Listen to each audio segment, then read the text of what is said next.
Hey everyone, I just wanted to make a quick announcement before today's video. Computer and Gaming Universe is having their monthly 1K this weekend, November 14th. It is a Saturday. The event's going to be running pretty much from 11 a.m. until I believe about 9 p.m. Round one's supposed to start about 12. Registration's about to kick off at 11. So if you guys are in the tri-state area and you're looking for some really good, in-person competition for Dragon Ball Super, feel free to stop by. I'm gonna have all of the details of the event in the description box below, so please check it out. I'll have a link to the Facebook page as well. Off the top of my head, I know entry is gonna be about $25. They're gonna be best of 3 60-minute rounds, and yes, Draft Box 6 will be legal for the event. Draft Box 6 officially releases Friday the 13th, which is the day before the 1K, and it will be legal for the event. So tell your friends, tell everybody to come down. I'm going to be doing commentary for the event. I know some of my guys from the local shop in PA, Gamers Edge, are going to be headed down for the event as well. So I hope to see you guys all there. If you see me, just say what's up, and we're looking forward to a good turnout. So hope you guys enjoy the video today, and we'll see you guys hopefully this weekend. Be there or be squared.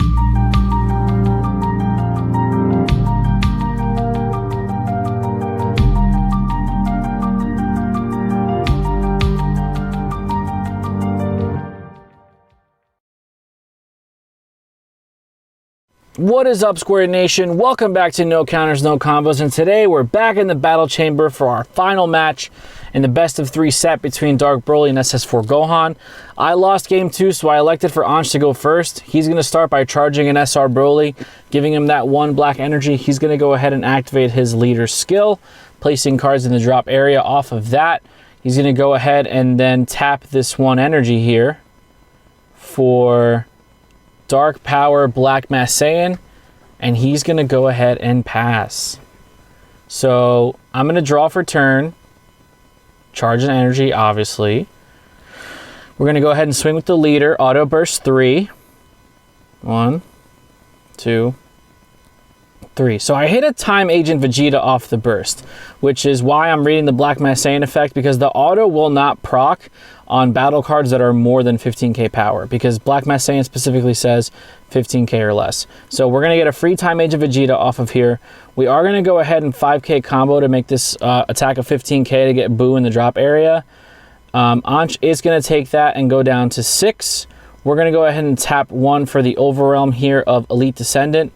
Elite Descendant is going to go into the deck and grab a Vegeta that's cost 3 from the deck and play it in rest mode. We're going to go ahead and bring out the Revived Ravager Vegeta.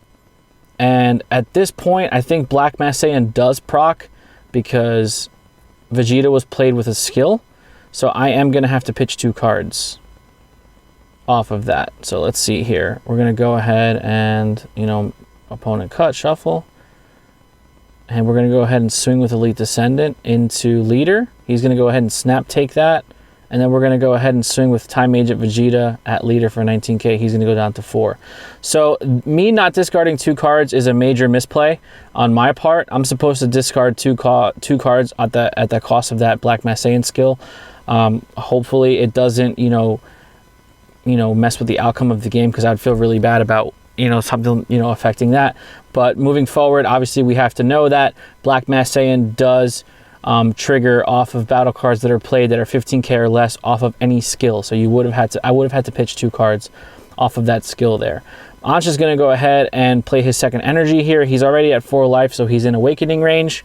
And I'm pretty okay here. I've got 2 battle cards on board and I've got 8 life. So obviously if you can put pressure, or if you can, commit to the board with Gohan, he does become a little bit better. But he's going to go ahead, Ansh is going to go ahead and attack. He's going to awaken and draw 2, because Broly's an awaken, draw 2 leader, and he has that amazing activate battle skill on the back side. He could just pitch his black 30k battle cards for 5k combo, which I think is amazing. So he's going to go ahead, and it looks like he's going to activate, or attempt to activate battle here. He's going to activate battle, so that's 5, so that's 15, 20. Let's see if he decides to go up any further. 25 on the Toa. So right now he's sitting at 25k.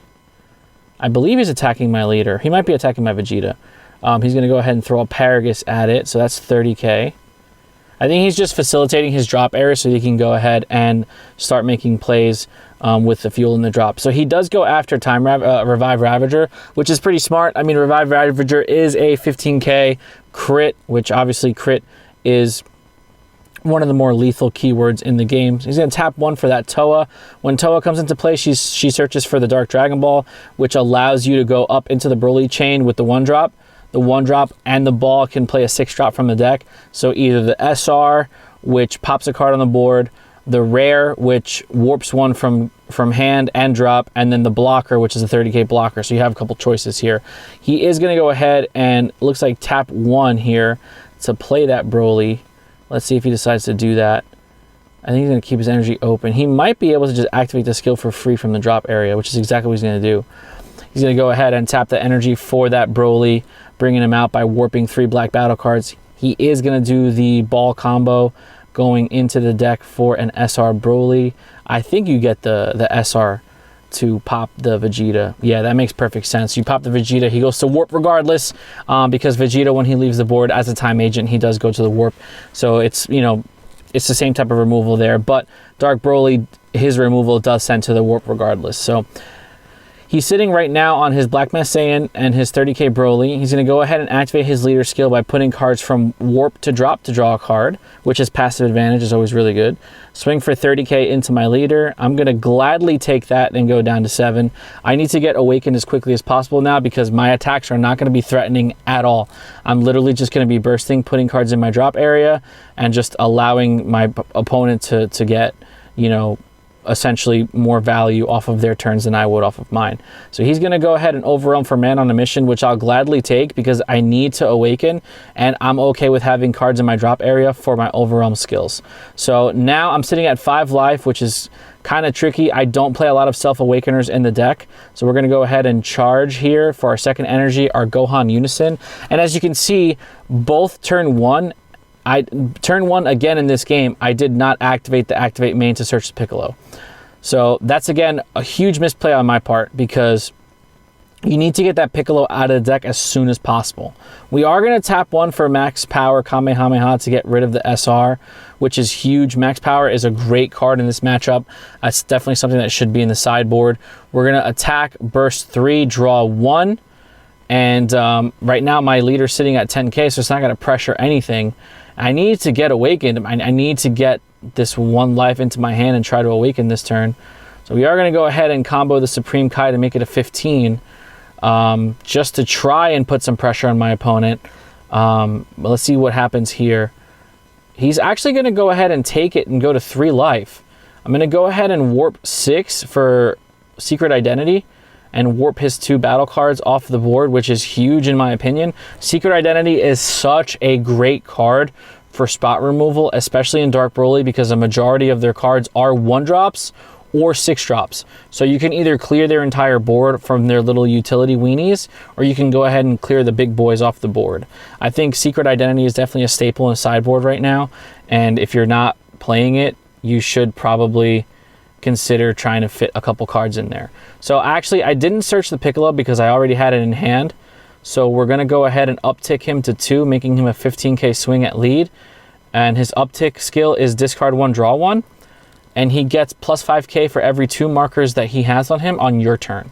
So defensively, he's only a 10k, but offensively, for every 2 markers he has, he'll have an extra 5k. So that was a pretty good turn because we were able to clear off of his board, and we're still sitting at 5 life to his, I think, 2. So virtually we're ahead, but we're not, because you can never be ahead against Dark Broly because of how quickly he can go back up into his chain. So he's going to go ahead and charge his third energy here. I have my Piccolo Unison on the board, virtually no hand size. I think I have like 1 or 2 cards in hand. I'm tapped out at 2 and I'm at 5 life. So I have 3 cards in hand. And Anch has, I think, a small novel. So he's going to go ahead and activate his leader skill to put battle cards from his warp to his drop to draw a card. I think he's just facilitating what exactly he wants in there, so he'll be able to activate one of his Dark Broly skills. Passive advantage, like I can't stress how important passive advantage is. You being able to get advantage without giving your opponent cards as well is literally the definition of advantage, because you're going to have more than they will. So passive advantage has always been really good in this game. You know, Dark Broly, U7 Frieza, there's a lot of decks that get passive advantage without having to worry about giving your opponent's cards as well. So right now, me being locked at 5 life is hurting me because I can't get awakened quickly enough to keep up with my opponent. So even though he has a lower life total than I do, that doesn't necessarily mean I'm ahead. He's going to go ahead and tap 1 for the Toa, getting him the Dark Dragon Ball from the deck, which he'll then be able to go back up into the chain here. So obviously he has a 1-drop Broly in his drop area, which is, you know, or he's just going to play one from the hand, which is fine. So you're going to go ahead and play that Broly, activate the ball, go ahead. I think you bring out, yeah, I was going to say, I think you bring out the one that warps a card from hand and drop, just to get my hand size really low. And obviously now, since I have no drop area, it'll be a little more difficult for me to facilitate Overwhelm. So it's going to be interesting to see here.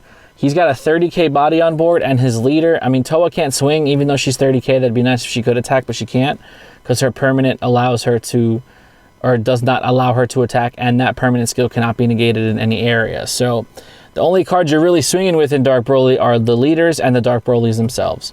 He's going to go ahead and swing 30k into my Unison.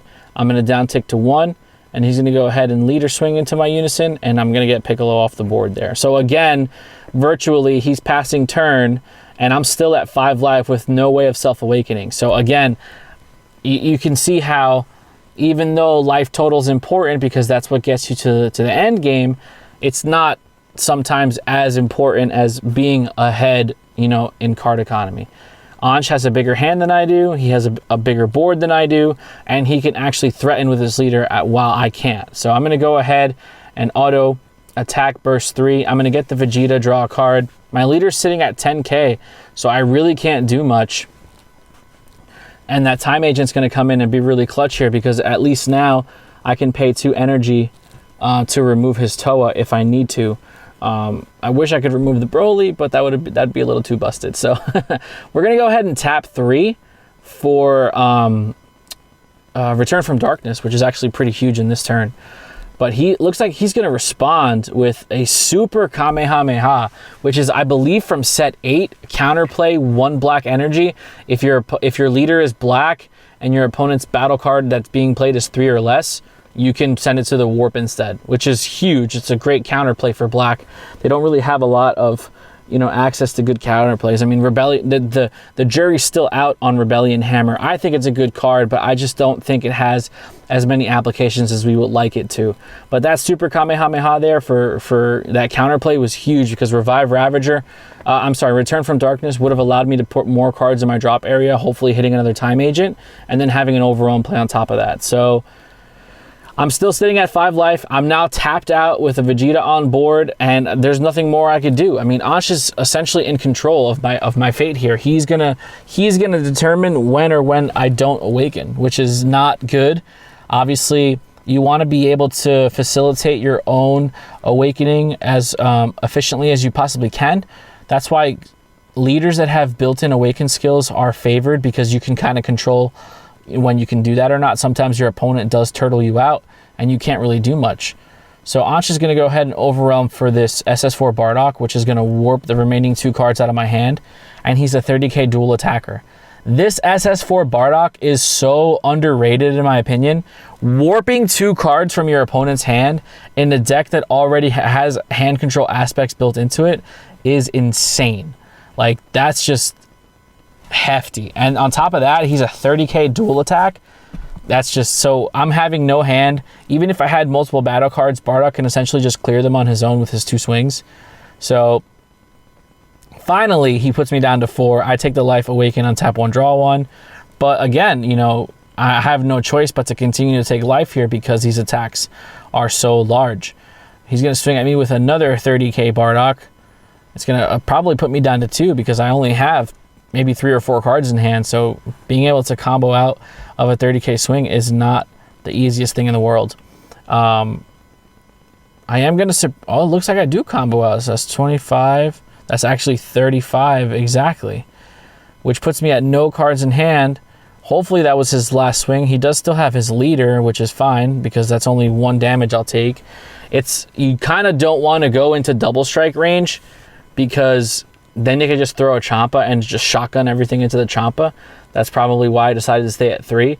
But, you know, it's still not a good, it's not a feel-good situation when you're playing from behind with only 1 card in hand. Even though Anch has maybe 7, maybe 5 or 6 cards in hand, to my 1, it's enormous. So the reason I was just showing him my drop area there was because I thought he was going to go up into the chain again, but he's not. So that Bardock's going to go away. It's going to fizzle at the end of the turn because it overwhelmed. But he kind of did his job. You know, he got the last 2 cards out of my hand, which could have been, you know, helpful for me. But now I guess we're kind of even Steven here. I mean, we're both at 2 life. I do have the Vegeta on board still, but Anch does have a pretty big hand. And as you can see, I draw the Secret Identity Mass Saiyan, and I have the Haru Haru in my hand that makes it so she's a 15k double striker when I have a black unison. So because my opponent is at 2 life, I have to be very, very careful here on how I decide to sequence my turns. We're going to go ahead and Overrealm for Secret Identity, giving my leader a plus 5k double strike, I believe. And I really can't tell, but I'm pretty sure Anch is at 2 life at this point. We're going to go ahead and Secret Identity into his Dark Broly. So that's a 25k swing. So he's going to go ahead and tap 1 for Power Burst, negating the attack, and then he's going to add his Toa from the Warp to his hand, which is essentially a 5k combo because of his Activate Battle. Time Agent Vegeta into Broly, 19k. Let's see if he has any counters. This is like peak pinnacle right here. So no counters, he combos up 5k. I'm going to go ahead and swing with my lead. He's going to go ahead and snap the Power Burst because it was a double striker anyway, and get another, you know, 5k or another 1 drop out of his Warp, which is a Toa. But I am going to go ahead and use my leader skill, putting 3 black battle cards from my Warp into my drop and drawing a card.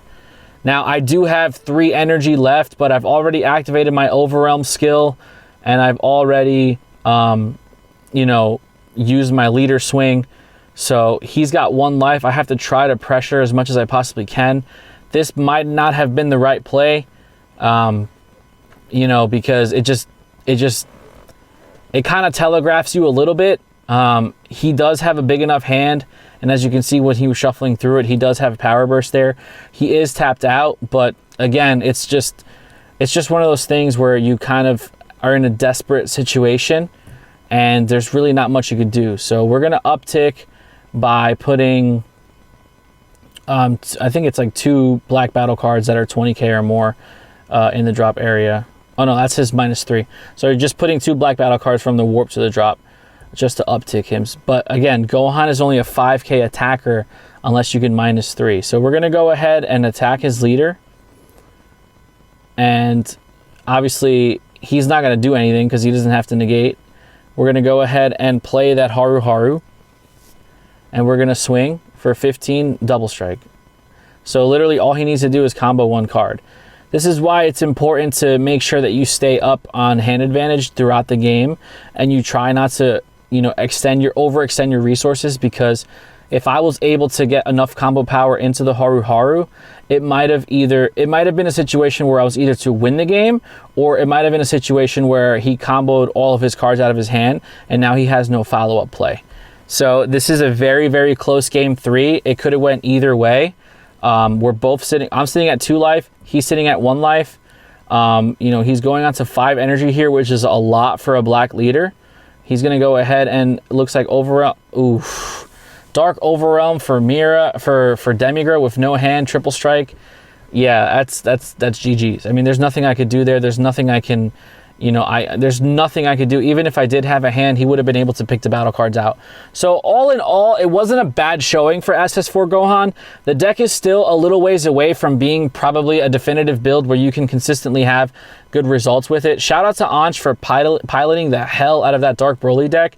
I mean, it's definitely something to watch out for in your local meta, and as you get more and more into the competitive scene. I mean, great pilot, great deck, great plays, awesome lines of play. Again, you know, I tip my hat off to him. He played a great deck, and he got the best of 3, which was a grueling match. But I'm glad we were able to do it. So thank you guys so much for watching, and hopefully you guys enjoyed. And we'll see you guys next time. Be there or be squared.